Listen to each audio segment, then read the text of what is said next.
آج ہم بیٹھے ہوئے ہیں یہاں، کل ہم نہیں ہوں گے، ہماری اولادیں ہوں گی، نئی نسل ہوگی۔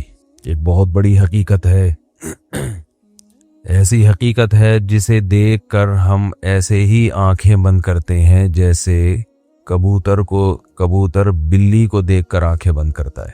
سنا ہے، ایک محاورہ ہے، اب حقیقت میں کبھی میں نے کبوتر اور بلی کا ٹاکرا دیکھا نہیں ہے۔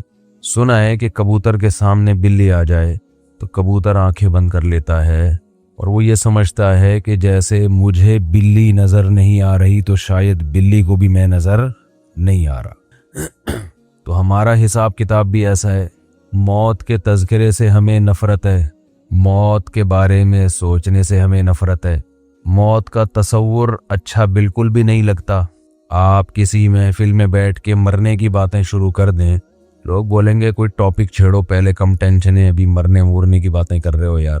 جنازے کی باتیں اگر شروع کر دیں، آپ کہیں محفل ہو نا دوستوں کی بیٹھے ہوئے ہیں، تو باتیں کیا ہوتی ہیں آپ کو پتہ ہے؟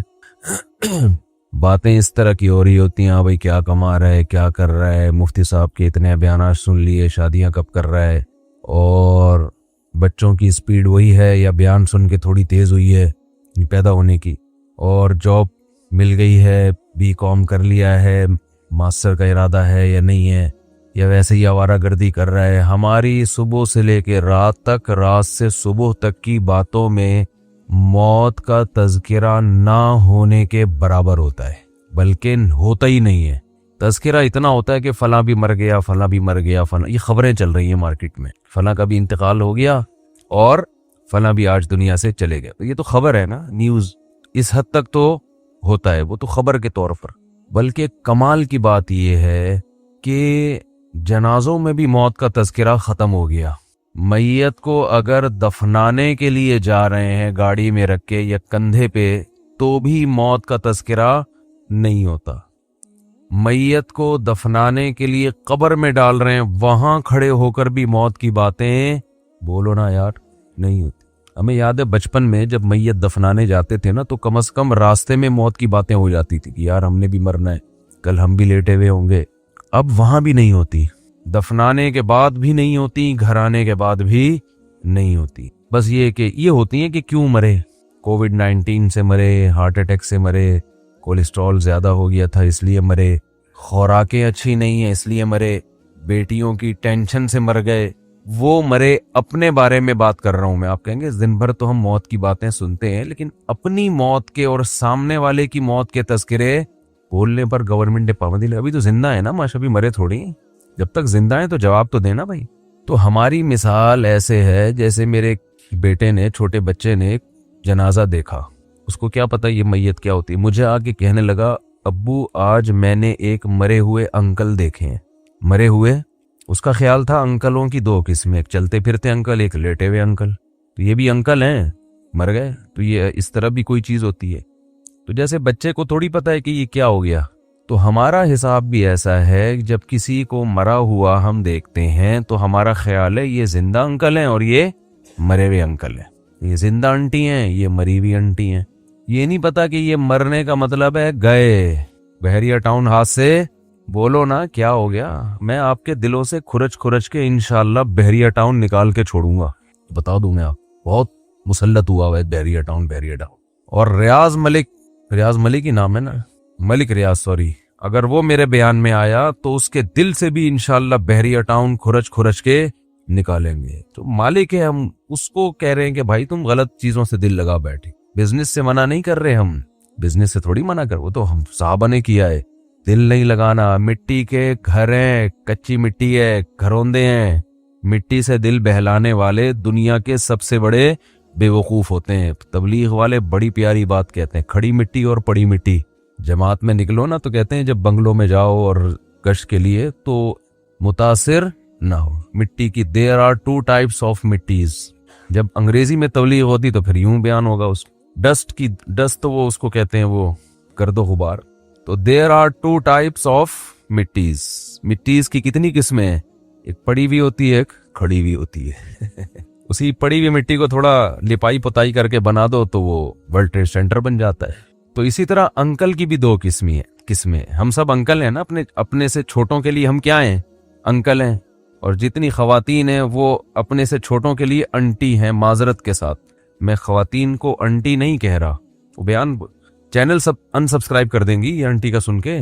آپ انٹی نہیں ہیں, آپ اپنے سے چھوٹیوں کے لیے انٹی ہیں, ویسے آپ انٹی نہیں. تو لیکن وہ اپنے سے چھوٹا کسی کو مانیں گی تو بولیں گی نا. مسئلہ یہ اپنے سے چھوٹا کسی کو مانیں گی تو بولیں گی نا کہ میں تو کہتے ہیں سب سے چھوٹے تو دنیا میں ہم ہیں. اچھا خیر, تو مٹی کی دو قسمیں ہیں, کھڑی مٹی, پڑی مٹی. تھوڑا سا گارا مٹی لگا کے بنا دو تو عمارت بن جاتی ہے. تو اسی طرح انکل اور انٹیوں کی بھی کتنی قسمیں ہیں؟ تو ایک پڑے انکل اور ایک کھڑے انکل, ایک پڑی انٹی اور ایک کھڑے. ہم سب ابھی کھڑے انکل ہیں, چل پھر رہے ہیں. تھوڑے دنوں میں ہم کیا ہو جائیں گے؟ لیٹ جائیں گے. اعلان ہو جائے گا جی آج فلاں کا انتقال ہو گیا, آج فلاں کا انا للہ ہو گیا. آپ کی دینی خدمات, آپ کی بدماشیاں, کوئی بدماش دنیا سے جاتا ہے تو اس کی برائیاں ہوتی ہیں, مر گیا اچھا ہوا. کوئی اچھا آدمی جاتا ہے تو اس کی خوبیاں بیان ہوتی ہیں, لیکن وہ ہوتا پڑا ہے, وہ اب دوبارہ پولیس سے بھی نہیں اٹھ سکتا. پولیس والے اٹھا دیتے ہیں الحمدللہ. تو بات یہ چل رہی تھی میرے بھائی کہ ہم سارا دن صبح و شام مختلف قسم کے تذکرے کرتے رہتے ہیں. یہ بھی ہے, وہ بھی ہے, یوں بھی ہے, فلانا بھی ہے. ان تذکروں میں موت کا تذکرہ زیرو ہوتا ہے, ذکر ہوتا ہی نہیں ہے موت کا. تو جیسے کبوتر بلی کو دیکھ کے کیا کر رہا ہے؟ آنکھیں بند. تو ہم بھی موت کے تذکرے سے کیا کر رہے ہیں؟ آنکھیں بند. کہیں بیٹھے ہوئے ہو نا, ذرا موت کا تذکرہ کرنے لگے, یار ایک دن پھٹے پہ ہم بھی لیٹے ہوئے ہوں گے, تو لوگ چپ کرا دیتے ہیں, یار کوئی اچھی باتیں کرو, ہے ویسی ٹینشن میں ہے. حالانکہ ٹینشن ختم کرنے کا اس سے بہتر کوئی ذریعہ ہے نہیں. عجیب بات ہے یار, جس کے تذکرے کو آپ ٹینشن سمجھتے ہو, ٹینشن ختم کرنے کا اس سے بہتر کوئی ذریعہ ہے نہیں. بار بار کرو تاکہ محبت ہی دنیا سے ختم. دیکھو ٹینشن کس بات سے ہوتی ہے؟ آپ کو جب آپ کی پسند کی چیزیں نہ ملیں, اس سے ٹینشن ہوتی ہے نا. ارے میرے پاس گاڑی نہیں ہے, فلاں کے پاس تو گاڑی بھی آ گئی. ارے میری تنخواہ اتنی ہے, فلاں کی تو تنخواہ ڈبل ہو گئی. ابے بھائی میری وہاں ہوئی نہیں جہاں میں چاہ رہا تھا, فلاں کی تو اس سے بھی اچھی جگہ پہ ہو گئی. ارے بھائی یہ بیماری یہ ختم ہی نہیں ہو رہی. ارے بھائی میں موٹا کیوں نہیں ہو رہا. ارے بھائی میں دبلا کیوں نہیں ہو رہا. ارے بھائی میں, یہی پالی ہوئی ہے نا چیزیں ہم نے. ارے وہ لوگ بحریہ ٹاؤن میں 10 پلاٹ خرید کے بیٹھ گئے, ہمارے پاس ایک گز کی جگہ نہیں ہے کرائے کے مکان پہ, وہ بھی مالک مکان ہر وقت تانے دیتا رہتا ہے. بھائی ان ٹینشنوں کا بہترین علاج ہے, مر جائیں گے سب, کیا ہو جائے گا؟ بولو نا, ختم. جب مر گئے تو کیا ہے؟ ارے جس کے پاس گاڑی ہے وہ کون سا یہاں رہے گا. فرعون کے پاس تو بڑا بہت کچھ تھا. اپنے جو ملک کا وزیر اعظم یا صدر ہوتا ہے اس سے تو آپ آگے نہیں جا سکتے نا. تو اپنے ملک میں دیکھ لو کتنے بڑے بڑے وزیر اعظم آئے, صدور آئے, کتنے بڑے بڑے آفیسر آئے, آ کے کہاں چلے گئے؟ فنا میں, ختم. کسی کا جہاز کریش ہو رہا ہے, کسی کو پھانسی پہ لٹکایا جا رہا ہے, کوئی اپنی موت مر رہا ہے, کوئی یہ ہو رہا ہے, کوئی وہ ہو رہا ہے. نبی صلی اللہ علیہ وسلم نے فرمایا اکثروا من ذکر ہاذم اللذات الموت. فرمایا جو لذتوں کو توڑ دینے والی چیز ہے نا موت, اس کو بہت کثرت سے یاد کیا کرو, اس کا تذکرہ کثرت سے کیا کرو. کیونکہ یہ ساری جو نعمتیں ہیں نا جن کو دیکھ دیکھ کے ہم جلتے کڑتے بھی رہتے ہیں, ڈپریشن میں بھی جاتے ہیں, یہ ساری لذتیں کیا ہونے والی ہیں؟ ختم. موت کے تذکرے سے ٹینشن جب ہوگی جب آپ دنیا کو مسافر خانہ سمجھ ہی نہیں رہے ہو. آپ سمجھ رہے ہو میں ہمیشہ یہاں رہوں گا, تو آپ اس خوش فہمی میں ہوتے ہو کہ میں موت کو بھلا دیتا ہوں, جبانی ہوگی آ جائے گی, اور میں یہی سمجھتا ہوں کہ میں ابھی کیا ہوں, زندہ ہوں تو کل بھی زندہ ہوں. اس سے آپ سمجھتے ہو کہ آپ کو خوشی ملے گی, حالانکہ یہ وقتی خوشی میں ایک بہت بڑا غم لپٹا ہوا آ جاتا ہے آپ کے ساتھ. وہ غم یہ آ رہا ہوتا ہے کہ پھر آپ ساری چاہتیں یہاں پوری کرنا چاہتے ہو. خوش ہمیشہ وہی ہوتا ہے جو زندگی کو, دنیا کو W11 سمجھے. ہاں, اس پہ پھر جن چڑیل بھوت بھی آئیں گے تو خوش ہوگا. جیسے ان صحابیہ کو نبی نے بتا دیا نا جنت کی ضمانت, تو انہوں نے کہا اسی میں خوش ہیں, کوئی بات نہیں, یہ بیماری ہے تو گزر جائے گی. دیکھو اگر وہ صحابیہ دعا مانگ لیتی, یا رسول اللہ نہیں مجھے تو آپ شفا کی دعا کریں, میں یہ ٹینشن نہیں برداشت کر سکتی, تو شفا تو مل جاتی. لیکن شفا مل کے بھی موت, شفا نہ ملنے میں بھی موت, تو چلے گئے سارے دنیا سے. شفا مل جاتی تو بھی موت, بلکہ وہ نبی سے یہ دعا مانگتی کہ شفا بھی ملے, 500 سال کی زندگی بھی ملے, تو بھی اب تک کیا ہو چکا ہوتا؟ موت ہو چکی ہے. جو مر گیا. دیکھو ماضی اچھا گزرے برا گزرے, اس سے آپ کی صحت پہ کوئی اثر نہیں پڑتا. جو وہ ہمارے حصے میں آئے گا, گزر گئی گزران کیا جھوپڑی کیا میدان. جو ٹائم گزر گیا وہ تو اچھا گزرا برا گزرا، اب اس کا کرنا کیا ہے؟ حال اور فیوچر کو سوچ کے انسان خوش ہوتا ہے۔ کتنی بڑی بات ہے جب میدان حشر قائم ہوگا تو وہ صحابیہ کو کوئی یہ فیصلہ کر سکتا ہے کہ ان کو معاذ اللہ ان کے بدعمالیوں کی وجہ سے ان کو سزا ملے؟ کوئی اگر بالفرض بدعمالی ہو، بالفرض کوئی سوچ سکتا ہے؟ اگر ایسا ہو تو وہ تو نبی کے پاس آئیں گی، آپ نے تو گارنٹی دی تھی۔ تو یاد رکھو یہ گارنٹی صرف ان صحابیہ کے لیے نہیں ہے، اصل میں اصول ہے کہ جو ٹینشنوں اور بیماریوں میں صبر کرتا ہے اس کے لیے جنت کی ضمانتیں ہیں۔ نبی صلی اللہ علیہ وسلم نے فرمایا قیامت کے دن انسان اپنے اعمال کو دیکھے گا، اتنا وزنی ترازو، وہ کہے گا یہ نیکیاں تو میں نے کی نہیں ہیں، تو اللہ فرمائیں گے تجھے دنیا میں جو مشکلات پہنچی اور تو نے صبر کیا، وہ سارا صبر اللہ نے نیکیاں بنا کے تیرے ترازو میں رکھ دیا۔ اور حدیث میں آتا ہے کہ صبر سے بڑھ کر، حدیث کا مفہوم ہے، کسی عمل کا وزن نہیں ہے، کوئی تہجد، کوئی مجاہد کی جو اتنی فضیلت ہے نا میدان جنگ میں لڑنے کی، اس لیے کہ صبر کرنا پڑتا ہے۔ جو لوگ اللہ کی راہ میں لڑتے ہیں، جہاد کرتے ہیں، وجہ کیا ہے؟ صبر بہت کرنا پڑتا ہے ان کو۔ تبھی قرآن نے کہا الصابرین فی البأساء والضراء وحین الباس، میدان جنگ میں صبر کرنے والے، تو وہاں بھی لڑتے ہوئے صبر کرنا پڑتا ہے۔ کوئی فوجی چاہے کسی بھی ملک کا ہو، میدان جنگ میں کبھی بھی خوش نہیں ہوتا۔ یہاں بے شک بہادری کے جوہر دکھا رہا ہوگا، یہ ہو گیا، لیکن وہاں جا کے وہ کہے گا بھائی جنگ ختم ہو کسی طرح سے۔ تو وہاں اللہ نے کتنی فضیلت بیان کی، اور اللہ نے ان مجاہدین کی دعاؤں کا تذکرہ کیا کہ میدان جنگ میں نکل کے جو ہمارے نیک بندے دعا مانگتے ہیں، ربنا افرغ علینا صبرا وثبت اقدامنا، اے اللہ صبر کی بالٹیاں ہمارے اوپر انڈیل دے۔ کیا عجیب الفاظ ہیں، یہ نہیں کہتے اللہ میدان جنگ میں ہمیں صبر دے دے، بھائی یہ صبر تو ہر جگہ ہو۔ عام حالات میں اللہ نے کہا کہ اللہ صبر کرنے والوں کے ساتھ ہے، جو عام پریشانی ہے، کسی کا ایکسیڈنٹ ہو گیا، یہ ہو گیا، تو وہاں حدیث میں آتے اللہ سے صبر مانگو، من یتصبر، جو اللہ سے صبر مانگتا ہے یصبرہ اللہ، اللہ اس کو صبر کی توفیق دیتے ہیں۔ وہاں یہ الفاظ ہیں، ہلکے الفاظ ہیں، لیکن میدان جنگ میں جو لڑنے والے ہیں اللہ کی راہ میں، ان کے لیے یہ نہیں کہا کہ صبر مانگو، ان کو کہا کہ اللہ سے دعا مانگو، اے اللہ صبر کی بالٹیاں ہمارے اوپر انڈیل دے۔ افراغ عربی میں کہتے ہیں پانی کی بالٹی کسی کے اوپر ڈال دیا آپ نے، بہانا پانی، تو گویا صبر کو پانی فرض کیا گیا ہے اور اس کو ایک بالٹی میں رکھ کے ایسے انڈیل ہمارے اوپر۔ تھوڑا بہت صبر نہیں چلے گا یہاں پہ، وہ دشمن طاقتور ہے، وہ ٹینکوں بموں کے ساتھ چیتھڑے اڑا رہا ہے، آپ کی آنکھیں بھی جا سکتی ہیں، آپ کی ٹانگ بھی جا سکتی ہے، آپ گرفتار بھی ہو سکتے ہو، کتنی ٹینشنیں ہیں، اور یہ جنگ کب ختم ہوگی یہ بھی پتہ نہیں ہے۔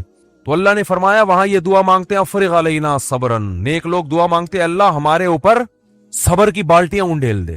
تو کس قدر، تو اللہ نے کیوں جنت، حدیث میں آتا ہے من قاتل فواق ناقۃ، جو اونٹنی کا عرب لوگ دودھ نکالا کرتے تھے نا، تو دودھ جیسے ہی ختم ہوتا ہے اس کو چند سیکنڈ کے لیے چھوڑتے ہیں تاکہ تھوڑا سا دودھ دوبارہ جمع ہو جائے، پھر دوبارہ نکالتے ہیں۔ تو آپ صلی اللہ علیہ وسلم نے فرمایا جس نے اللہ کی راہ میں قتال کیا، لڑا، اتنی دیر جتنی دیر میں اونٹنی کے دودھ کو دھونے کے لیے چھوڑا جاتا ہے، چند سیکنڈ ہوتے ہیں، وجبت لہ الجنہ، اس نے جنت اپنے اوپر واجب کر لی۔ تو کیوں ہے بھائی یہ فضیلت؟ اس لیے کہ یہ یہاں بیٹھ کے بات کرنا آسان ہے، لڑنا بہت مشکل کام ہے میدان جنگ میں۔ تو کیوں اتنی فضیلت؟ لڑائی کی وجہ سے نہیں، صبر کی وجہ سے، اس کا صبر بہت ہے۔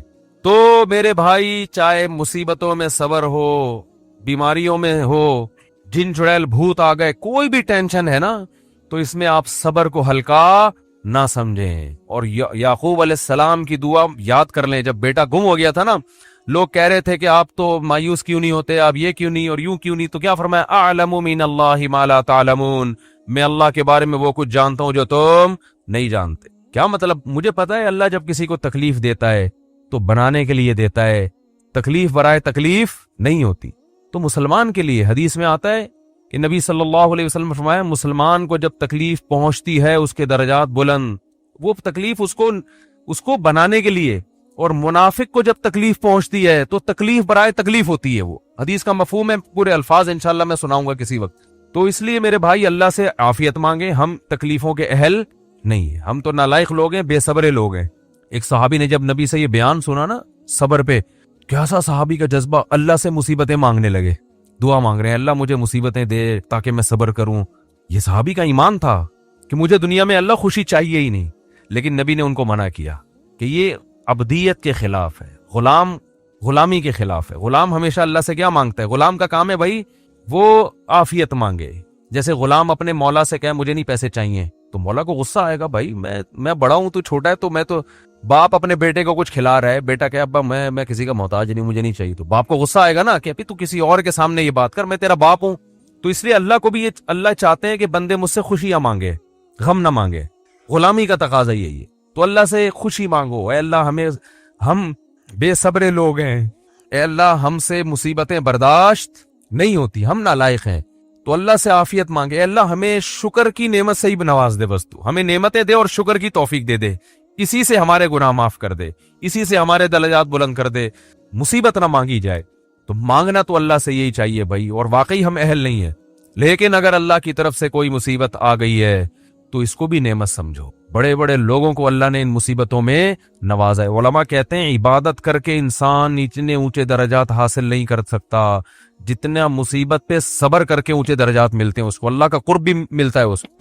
اللہ تعالیٰ آگے قرآن میں فرماتے ہیں فلولا اذا بلغت الحلقوم. اللہ کہتے ہیں یہ باتیں میں بتا رہا ہوں یہ میں تھوڑی خود کہہ رہا ہوں, یہ باتیں یہ کون کہہ رہا ہے بھائی, یہ تو اللہ کہہ رہا ہے, یہ تو اللہ کہہ رہا ہے. تو قرآن آگے کیا کہتا ہے فلولا اذا بلغت الحلقوم. اللہ کہتے ہیں ایک ٹائم ایسا بھی آتا ہے, ابھی تو مزے میں ہو, جب تمہاری جان کہاں تک پہنچے گی, بولو نا.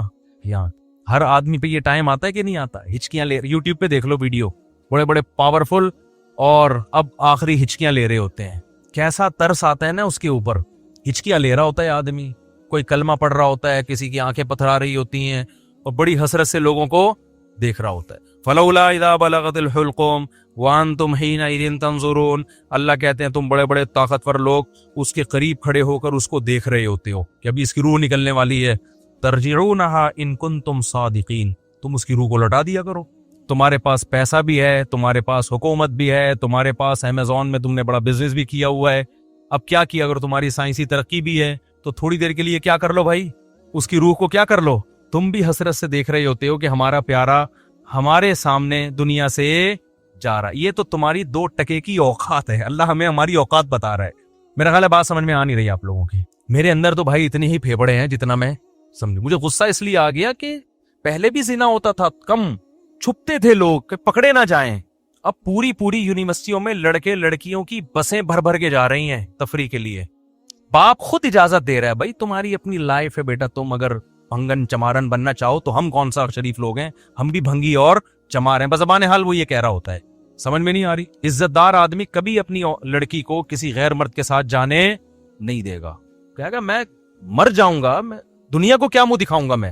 لیکن اب اس کو پتا ہے دنیا کو میں منہ دکھاؤں گا, دنیا بھی میری تعریف کرے گی. بڑا لبرل قسم کا باپ ہے ماشاءاللہ, اپنی بیٹیوں پہ کوئی کسی قسم کا کنٹرول نہ ہے نہ رکھنا چاہتا ہے.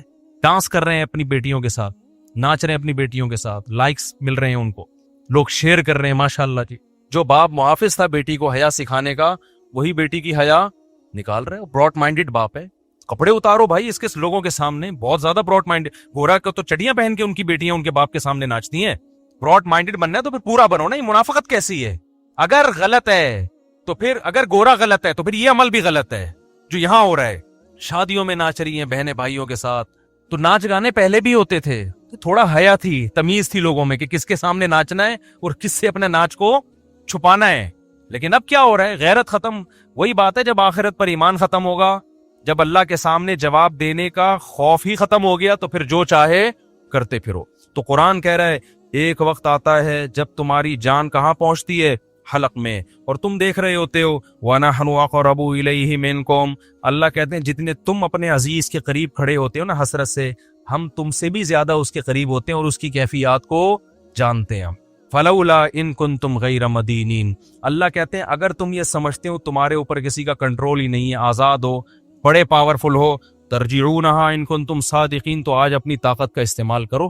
یہ تو تمہارا عزیز ہے, تمہارا معشوق ہے, اس کی جدائی تو تم برداشت کر نہیں سکتے, اس کو مرنے سے روک لو. پھر سارے ڈاکٹر عاجز آ جاتے ہیں کہ نہیں آ جاتے؟ سارے ڈاکٹر کیا کہہ دیتے ہیں, بھائی ہمارے بس میں نہیں. میں آغا خان میں تھا, اچانک چیخوں کی آواز آئی نا, اچانک عورتیں مردوں کی چیخوں کی آواز آئی.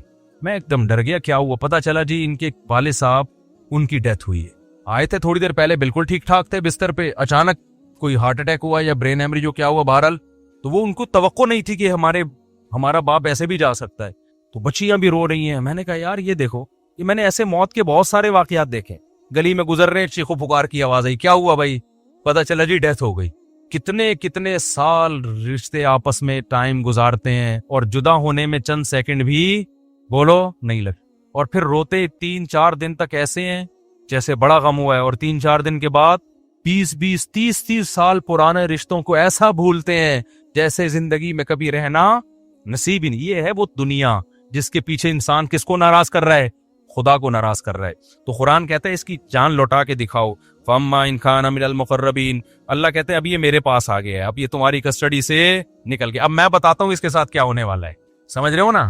اب اس کا خود اپنے اوپر بھی کنٹرول نہیں. اب تک تو یہ تمہارے ساتھ بہت کچھ کر رہا تھا, فلاں کو اوپر چڑھا دیا, فلاں کو گرا دیا, فلاں کو یہ کر دیا, فلاں کو یہ کر دیا, کسی کو گالی دے دی, کسی کو صدقہ خیرات کر دیا, اب تو یہ کر رہا تھا. اب اس کے ساتھ میں کروں گا جو بھی ہوگا, تمہارا بھی کنٹرول ختم اور خود اس کا بھی اپنے اوپر سے کنٹرول ختم. فَأَمَّا إِنْ كَانَ مِنَ الْمُقَرَّبِينَ, اللہ کہتے ہیں یا تو یہ نیک لوگوں میں سے تھا, ساری زندگی اس نے مجھے یاد رکھا, میرے احکام کو فالو کیا.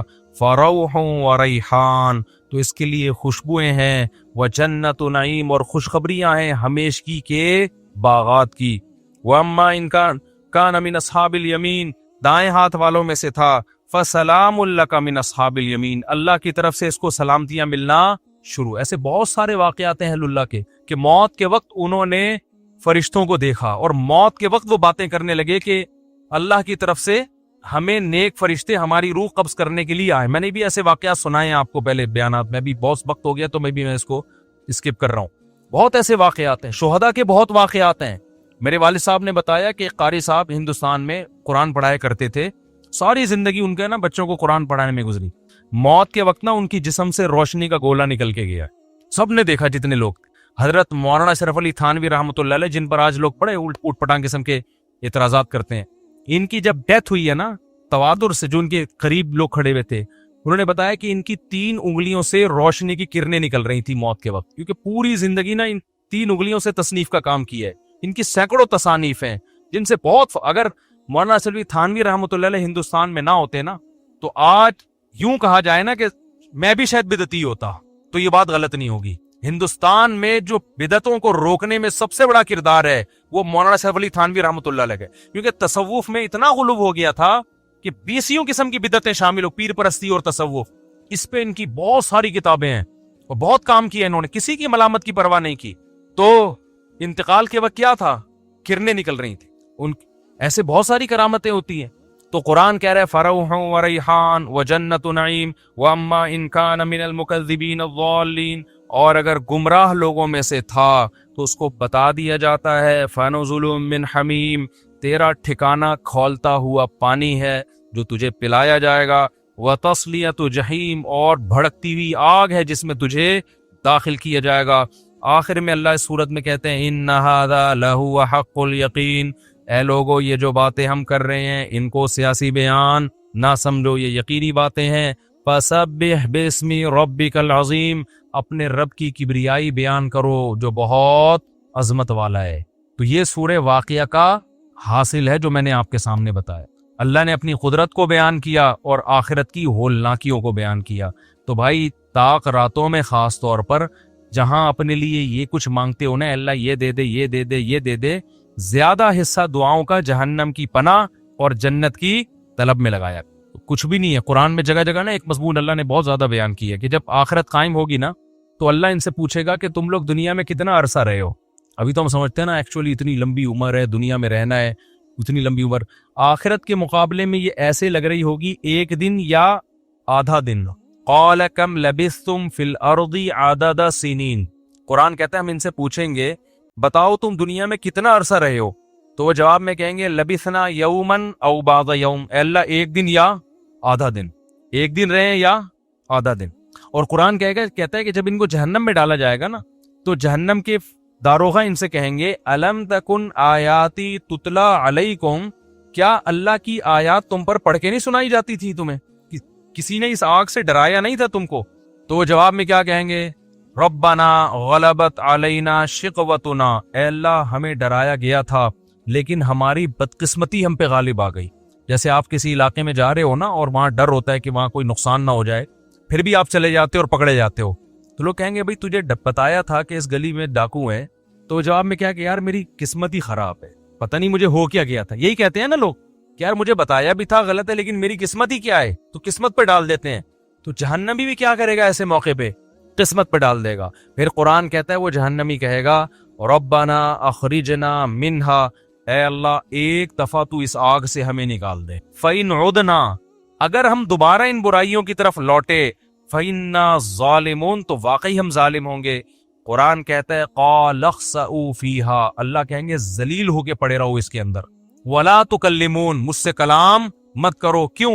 إِنَّهُ كَانَ فَرِيقٌ مِّنْ عِبَادِي, دنیا میں میرے کچھ نیک بندے تھے جو توبہ کر چکے تھے, وہ میری آیتوں پہ ایمان لائے اور توبہ کر لی اور برائیوں سے بچتے. فَاتَّخَذْتُمُوهُمْ سِخْرِيًّا, تم ان کا مذاق اڑایا کرتے تھے. تم کیا کرتے تھے؟